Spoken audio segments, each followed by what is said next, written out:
यहोवा ने अब्राम से कहा, अपने देश और अपने कुटुंबियों और अपने पिता के घर को छोड़कर उस देश में चला जा जो मैं तुझे दिखाऊंगा, और मैं तुझसे एक बड़ी जाति बनाऊंगा और तुझे आशीष दूंगा और तेरा नाम महान करूंगा, और तू आशीष का मूल होगा। जो तुझे आशीर्वाद दे उन्हें मैं आशीष दूंगा, और जो तुझे कोसे उसे मैं शाप दूंगा, और भूमंडल के सारे कुल तेरे द्वारा आशीष पाएंगे। यहोवा के इस वचन के अनुसार अब्राम चला और लूत भी उसके संग चला। और जब अब्राम हरान देश से निकला उस समय वह 75 वर्ष का था। इस प्रकार अब्राम अपनी पत्नी सारी और अपने भतीजे लूत को और जो धन उन्होंने इकट्ठा किया था और जो प्राणी उन्होंने हरान में प्राप्त किए थे, सबको लेकर कनान देश में जाने को निकल चला। और वे कनान देश में आ गए। उस देश के बीच से जाते हुए अब्राम शकेम में, जहां मोरे का बाज वृक्ष है, पहुंचा।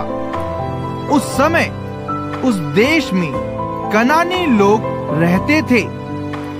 तब यहोवा ने अब्राम को दर्शन देकर कहा, यह देश मैं तेरे वंश को दूंगा।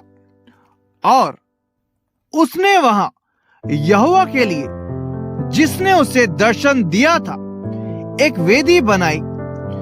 फिर वहां से आगे बढ़कर वह उस पहाड़ पर आया जो बेतेल के पूर्व की ओर है, और अपना तंबू उस स्थान में खड़ा किया जिसके पश्चिम की ओर तो बेतेल और पूर्व की ओर ए है।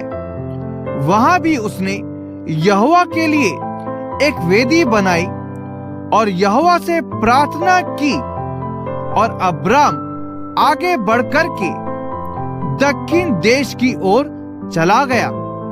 उस देश में अकाल पड़ा, इसलिए अब्राम मिस्र देश को चला गया कि वहां परदेशी होकर रहे, क्योंकि देश में भयंकर अकाल पड़ा था। फिर ऐसा हुआ कि मिस्र के निकट पहुंचकर उसने अपनी पत्नी सारे से कहा, सुन, मुझे मालूम है कि तू एक सुंदर स्त्री है, और जब मिस्री तुझे देखेंगे तब कहेंगे यह उसकी पत्नी है, इसलिए वे मुझको तो मार डालेंगे पर तुझको जीवित रख लेंगे।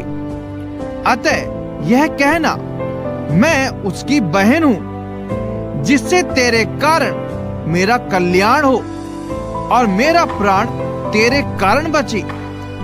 फिर ऐसा हुआ कि जब अब्राम मिस्र में आया, तब मिस्रियों ने उसकी पत्नी को देखा कि वह अति सुंदर है, और फिरौन के हाकिमों ने उसको देखकर फिरौन के सामने उसकी प्रशंसा की। इसलिए वह स्त्री फिरौन के घर में पहुंचाई गई, और फिरौन ने उसके कारण अब्राम की भलाई की और उसको भेड़ बकरी, गाय बैल, दास दासियां, गधे गधियां और ऊंट मिले।